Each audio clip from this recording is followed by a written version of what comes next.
Semua orang sudah tahu apa maksud Jokowi berkantor di sana lebih dari seharusnya. Jawa Tengah diketahui sebagai kandang banteng atau lumbung suara PDIP. Sudah bertahun-tahun PDIP menguasai provinsi ini. Kegiatan Jokowi di sana dianggap sebagai langkah politik untuk membantu mendongkrak elektabilitas Prabowo Gibran, sekaligus menghancurkan dominasi PDIP yang akan berefek pada elektabilitas Ganjar Mahfud.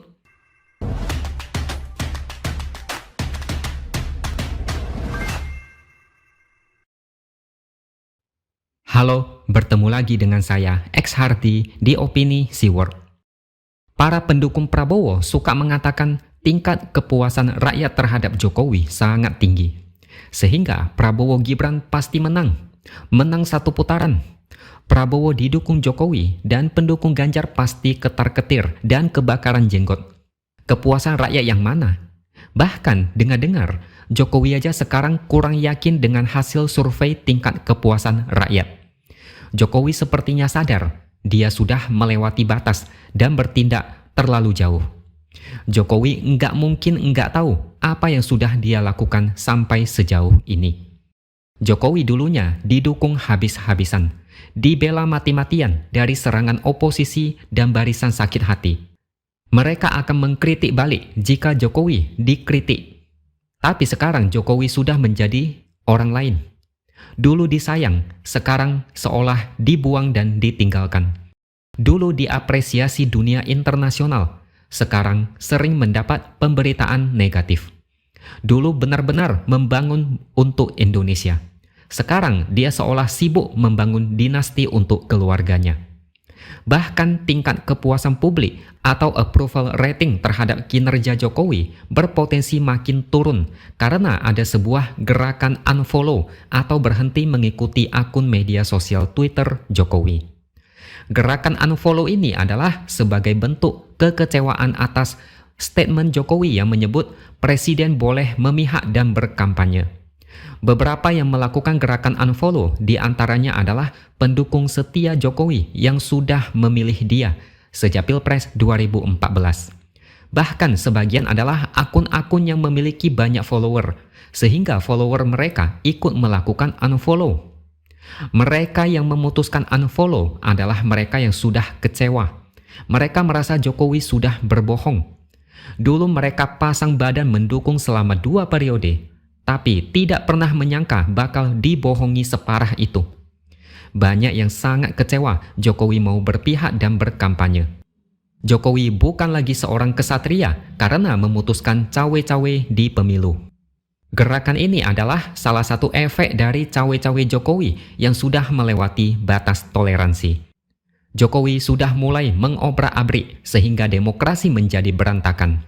Gerakan lainnya yang muncul adalah salam 4 jari, di mana paslon 01 dan 03 diharapkan bersatu untuk melawan paslon 02 yang didukung oleh penguasa. Salam 4 jari ini adalah gerakan anti-presiden, gerakan perlawanan terhadap intimidasi, ancaman, dan kezaliman politik. Asalkan jangan pilih paslon 02. Disitulah inti dari gerakan tersebut, karena dampaknya bisa berbahaya. Gerakan-gerakan seperti ini bisa menyebabkan masyarakat muak, tidak lagi percaya dengan pemerintah, dan bahkan tidak percaya lagi dengan hasil pemilu. Apalagi hasil survei, banyak yang sudah tidak percaya. Approval rating Jokowi makin anjlok. Yang bilang puas dengan kinerja Jokowi, paling karena urusan bansos, atau karena terpaksa, atau merasa tidak enak kalau ngomong kinerjanya hancur. Yang mendukung Jokowi saat ini malah mereka yang dulunya menghina habis-habisan. Memang ada sebagian yang dulunya mendukung dan sekarang tetap setia. Tapi mereka juga ikut mendukung Prabowo. Mereka dulunya mengecam Prabowo dan sekarang malah membela mati-matian. Bukan cuma itu yang membuat masyarakat muak. Jokowi ternyata sudah seminggu berkantor di Jogja dan Jawa Tengah. Pada Sabtu kemarin, Jokowi main bola bersama warga, bersama dengan Ketua Umum PSI, Kaisang, dan Sekjen PSI, Raja Juli Antoni, di Sleman. Kemudian pada hari Minggu, Jokowi bersepeda dan kemudian sarapan gudeg bersama AHY. Kemudian lanjut bertemu Sri Sultan Hamengkubuwono X. Pada Senin kemarin, Jokowi meninjau harga kebutuhan pokok di pasar. Lalu lanjut bersama Prabowo meresmikan Geraha Utama Akademi Militer di Magelang. Kemudian pada hari Selasa, Jokowi bertemu warga untuk membagikan bantuan beras dan bertemu UMKM di Jawa Tengah. Dan Jokowi dijadwalkan berada di Jogja sampai hari Kamis besok. Padahal pada Senin lalu, tanggal 22 Januari, Jokowi sudah mulai keliling-keliling di Jawa Tengah. Bisa dibilang sudah lewat seminggu Jokowi mondar-mandir di dua provinsi ini. Pertanyaannya, memangnya Indonesia hanya Jawa Tengah aja? Apakah Jawa Tengah sedang mengalami sebuah peristiwa luar biasa sehingga seorang presiden harus berkantor di sana sampai seminggu? Apakah Jawa Tengah sedang mendapat prioritas pembangunan istimewa sehingga Jokowi tidak bisa ke daerah lain?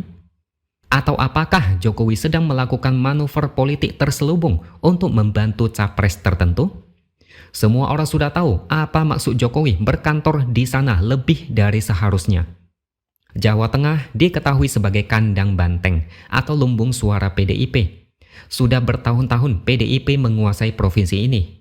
Kegiatan Jokowi di sana dianggap sebagai langkah politik untuk membantu mendongkrak elektabilitas Prabowo Gibran, sekaligus menghancurkan dominasi PDIP yang akan berefek pada elektabilitas Ganjar Mahfud.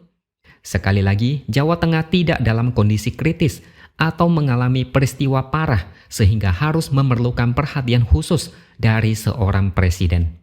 Masih banyak wilayah lain yang butuh perhatian presiden. Jawa Tengah sudah cukup oke dibanding wilayah Indonesia Timur atau pelosok yang kurang infrastruktur. Sangat lucu kalau sampai saat ini masih ada yang merasa Jokowi tidak cawe-cawe. Jokowi ngantor cukup lama di Jawa bagian tengah, artinya dia masih gelisah. Paniknya masih belum reda. Dia seolah baru bisa tenang kalau bisa menguasai Jawa Tengah. Pakai apa? Ya anggap aja pakai bansos, bertemu dengan warga, bagikan sertifikat tanah yang intinya bisa membuat masyarakat senang dan berpikir Jokowi dekat dengan rakyat. Sebenarnya Jokowi dari dulu sudah melakukan itu. Sering. Tapi kali ini banyak yang menganggap ada tujuan bermotif politik. Membantu pemenangan Prabowo Gibran sambil melakukan kunjungan kerja. Maka dari itu tidak ada lagi yang mau percaya dengan apa kata Jokowi. Gerak-geriknya dianggap tidak murni lagi karena rakyat. Di balik semua itu ada tujuan untuk memenangkan anaknya menjadi wakil presiden. Jokowi yang sekarang banyak resistensi, banyak penolakan. Justru karena itulah siapapun yang dia dukung saat ini akan kena dampaknya. Semakin dia cawe-cawe, semakin rakyat menjauh dan tidak akan memilih capres yang dia dukung. Inilah alasan kenapa Paslon 02 elektabilitas mentok. Meskipun orang-orang sudah tahu di belakangnya ada Jokowi. Itulah kenapa di banyak survei tidak bisa menang satu putaran. Jokowi efek tidak kuat lagi. Tidak ada tenaga, gasnya udah habis. Seandainya MK tidak berulah, konstitusi tidak diubah, pemilu berjalan demokratis tanpa intimidasi dan ancaman, mungkin Prabowo bisa kecipratan Jokowi efek. Tapi ini sebaliknya, malah kayak kena sialnya. Mungkin inilah yang dinamakan takdir. Dan Prabowo siap-siap kembali kalah untuk ketiga kalinya. Oke, sampai di sini dulu opini dari saya. Subscribe channel ini supaya makin berkembang dan jangan lupa tuliskan komentar Anda. Terima kasih sudah menonton dan sampai jumpa lagi di video selanjutnya.